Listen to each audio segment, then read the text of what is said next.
pag-usapan yung observation, i-audit nga natin yung pag-audit ng COA, attorney, batay sa narinig mo. Ano ba ang mga nakikita mong parang questionable? Ano ba ang parang mga nakikita mo na parang may mali, attorney? Well, number one is that it started with AOM, no? Yung sa Audit Observation Memorandum, when the OBP complied, ang nangyari is that, I'm talking now to the 2023, kasi yung 2022, na-issuean kasi ng notice of suspension tas disallowance pending pa motion for recon. Kaya lang, ang i-audit natin itong sa 2023, what happened was that yun pong narinig, no, ni Del Campo during the time nandoon siya sa hearing ng Committee of Good Government sa lower house, yun po ang kanyang ginawang basis, no, to issue immediately notice of disallowance kasi irregular na daw. So hindi na kailangan dumaan ng notice of suspension. But the problem is that in the notice of disallowance, ang basis nila was that testimony allegedly of Gina Acosta na binigay doon kay La Chica. But the problem is that were you able to give the chance to the OBP to answer that allegation that you got your information from the testimony of Gina Acosta? Did you confront La Chica? Did you confront Gina Acosta? Pinatawag mo ba? So wala na establish yun. All of these were observed, no, by presiding officer Chis Escudero. And naklaro po talaga doon na wala nabigyan ng complete or fuller opportunity ang OBP na makapag-respond. Opo. Doon sa sariling interpretasyon nila na question din ito ng presiding judge. Yes. Like kagaya po doon sa narinig daw nila, hindi naman walang papers, walang documents dahil narinig nila sa pagdinig sa camera, nag-skip sila ng notice of suspension. Yes. So, pwede na pala yun na, sige, kayo na lang mag-imbestiga dyan, makikinig na lang kami sa inyo, doon na lang kami mag-a-assess. Pwede palang ganon yung mag-audit? Hindi pwede. That is exactly the point of Attorney Ferrer when he's saying na ano ba ang nag-audit? Ang House of Representatives or kayo? Kasi sinunod nyo na lang yung findings ng House of Representatives sa Committee on Good Government. No? So, what's the problem there? The problem is that you did not conduct your own verifiable information. And in fact, what's sad there is that pwede sanang kung narinig nila, meron na silang lead or basis to conduct further investigation by requiring Del Campo, pati to si La Chica, to answer sana, no? Ano yung sinabi niyo doon? Can you explain us, no? So that we could know whether it is regular ang ginawa ninyo para maintindihan nila kung ano ba yung ginawa ng disbursing officer. Ang disbursing officer ba, pinasa niya yung trabaho niya doon kay La Chica? Or si La Chica ang inutusan niya mag-submit doon sa mga recipients. So, marami pong matters na dapat napatunayan. And in fact, ang sa kanya pong ginamit, narinig lang. Sabi naman ni Chis Escudero, bakit hindi mo tiningnan ang TSN? Kasi ang transcript of stenographic notes, parang hindi klaro na ibinigay lahat kay La Chica. So, ibig sabihin, meron ng doubt based doon sa nakasulat sa TSN na record at the same time, yung kanyang narinig, doon na siya gumawa po ng professional judgment. That's the problem. That's very, very dangerous, no? Especially the fact that ang ginawa lang po niya is paper audit. Opo. Tsaka yung hindi pa tapos yung proseso talaga ng audit kasi pwede pa palang mag-apila at aminado siya na yung notice of disallowance, meron pang ang notice of final disallowance ba yun? Or final decision. Yung sa Yes. notice of disallowance, hanggang sa kasalukuyan, saklaw pa hanggang sa ngayon. So, kung susundin natin yung lohika na yun, attorney, so, madami tayong pwedeng makasuhan or ma-impeach na. Well, aside from the fact na yung kung ganun ang susundin is that marami nga, no? It would be a problematic situation. But let's go back, no? Ang nangyari is that nung narinig niya yan, ang statement na yon, she heard it around 2024. Okay? Yung hearing na yon.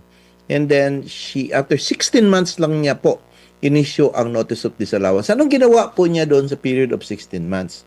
why did she not ask the OBP to submit or explanation on these matters? Ano po ang ginamit niya doon? Anong ginawa niya ng 16 months? So, ibig sabihin po, meron pong period na lumipas, nakakapagtataka, nakakabahala, very suspect. And nung inisyu niya in March 2026, yung Notice of Disallowance, nag-start na po ang COJ hearing noon.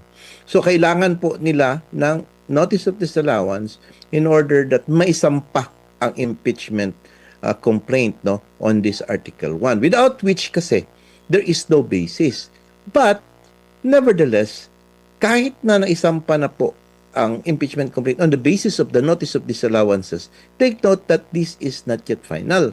Kaya nga, first is that meron pong remedy on appeal sa commission proper. Kasi ang ICPAW po is under the commission proper para mag-en-bank din yan sila, which I think on the 2023 na mga Notice of Disallowances na cover pa po sa period no within which pwede po pong mag-appeal ang OBP. And I think what the OBP is doing is that inuubos nila yung time, yung period, hanggang sa dulo. Para naman, di ba? Then, because they know of fact, may precedents na i-deny yan. That is what happened. And the denial even on the 2022 na audit is that ginawa dyan sa time of the hearing din sa COJ, which meron na po silang motion for reconsideration. Ibig sabihin po, hindi pa po pinal. And even if din po ma-deny ang motion for reconsideration, pwede pa rin po judicial review under sa Supreme Court via certiorari and prohibition with application for a temporary restraining order. So, ibig sabihin, hindi po pwedeng gamitin na basihan ang Notice of Disallowances na hindi pa pinal. So, kaya ang always sinasabi ko, this Article 1 is done. It's dead. Wala na po yan siya. I think we have to stop it. Kung pwedeng hindi na kayo mag-present kasi useless po. Talagang, if you'll notice the body language of even those senators who are nang allied no, sa admin, Escudero, even Tulfo, Lacson, says otherwise. So, wala na po. Done na po itong Article 1. Opo. Dito naman po sa ano sir, dito sa pagsasabi naman na hindi daw, kasi tinanong siya kung pagbabatayan ang mandato ng Vice Presidente at ng Education Secretary, pwede ba o hindi na magkaroon o pwede ba na magkaroon sila ng ng confidential fund, at sumagot din ang COA. May bigat ba yung ganun? Siya ba or ang COA ba ang magdidikta kung ang isang ahensya ng gobyerno, kasi kung ganito, naiintindihan ba nila kung ano talaga yung confidential funds at para saan ito, o baka nawala na sila sa tamang pag-iisip kung para saan ito. Malayong-malayo na, attorney. Yeah, it's below her pay grade to answer that. Wala po siya, incompetence, below her pay grade, and besides, you're not the proper person to understand or to state on whether or not dapat mo bang OBP or DepEd meron. While you may be surprised na first time siguro meron ng OBP at DepEd, you keep that professional opinion for yourself, because even that particular opinion will not hold water in this impeachment proceedings kasi irrelevant yung opinion nyo kasi nga below her pay grade, wala nga siyang clearance, di ba, or authority to even open the sealed envelope. So, ibig sabihin, going back, ang punto lang kasi dyan, Admar, is that bakit nabigyan ng noong 2022 is because the President gave it through the recommendation of the Department of Budget and Management, si Pangandaman. Yung 2023 naman po is that nasagaa. Huwag niyo na po questionin yun. Kasi even those prosecutors probably that are prosecuting her, baka they signed even sagaan na yun. So, ibig sabihin, water under the bridge, hindi na yung issue kung bakit meron siya o hindi. So, how it was used, yun po ang pinag-uusapan nila. But it was used.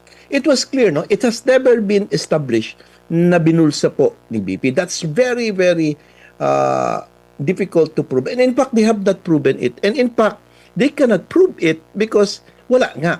And it was being used talaga. It was used for the purpose for which it was intended. Papa. Ang problema lang po dito, para malaman ng mga kaibigan natin dito, is that yun lang pong documentation requirements lang na dapat isabit mo. Nagkagulo lang sa issue of what is reward, what is purchase of information. Halos magkakapatid, magpinsan lang yan eh. So it is possible kasi na talagang naibigay yun at nasabi lang na form of reward. So ibig sabihin po, ang pagsabit po ng justifications, yun lang po ang kulang. But never po napatunayan ni minsan na yung pera na yun ay ginamit ni BP Inday Sara para sa kanyang personal account. Actually, kung susumahin, merong isinabmit na mga dokumento, mga acknowledgement receipts o kung ano pa, sa interpretasyon lang ng COA, hindi Yes. katanggap-tanggap yon. Hindi ibig sabihin na hindi siya nag-liquidate. Ayaw lang Yes. tanggapin yung mismong mga dokumento na makakapag-satisfy sa kanya. Pero ang tanong, may mali na ba talaga doon? Ang interpretasyon ba niya ay tama?